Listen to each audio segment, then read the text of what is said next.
মেহেদির নাম শুনলেই যেন উৎসবের এক আলাদা গন্ধ ভেসে আসে।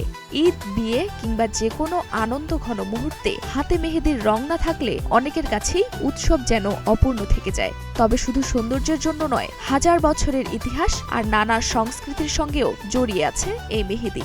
কিভাবে শুরু হলো এর ব্যবহার আর কেনই বা এত জনপ্রিয়?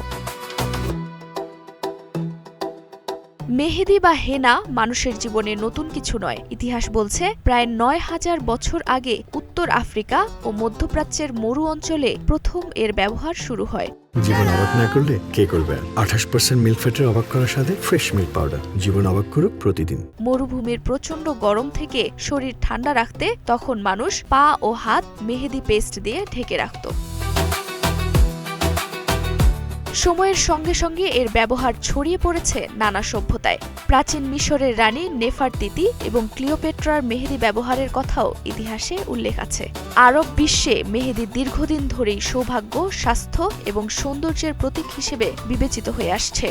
ভারতীয় উপমহাদেশে মুঘল আমলে মেহেদির ব্যবহার আরও জনপ্রিয় হয়ে ওঠে। ধীরে ধীরে এটি শুধু প্রসাধনী নয়, বরং উৎসব ও সংস্কৃতির অংশ হয়ে দাঁড়ায়।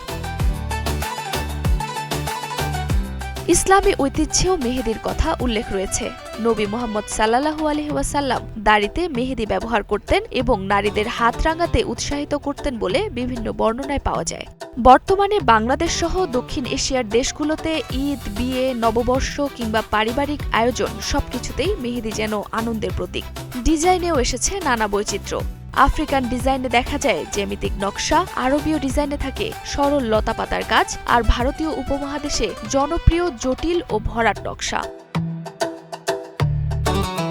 আগে মেহেদি পাতা বেটে ব্যবহার করা হলেও এখন বাজারে টিউব বা ইনস্ট্যান্ট মেহেদিও সহজলভ্য। তবে বিশেষজ্ঞরা বলছেন ত্বকের জন্য প্রাকৃতিক বা অর্গানিক মেহেদি ব্যবহারই বেশি নিরাপদ।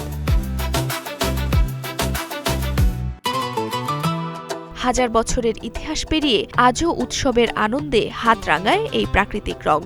আর তাই তো মেহেদির রঙে লুকিয়ে আছে সংস্কৃতি, ঐতিহ্য আর আনন্দের গল্প।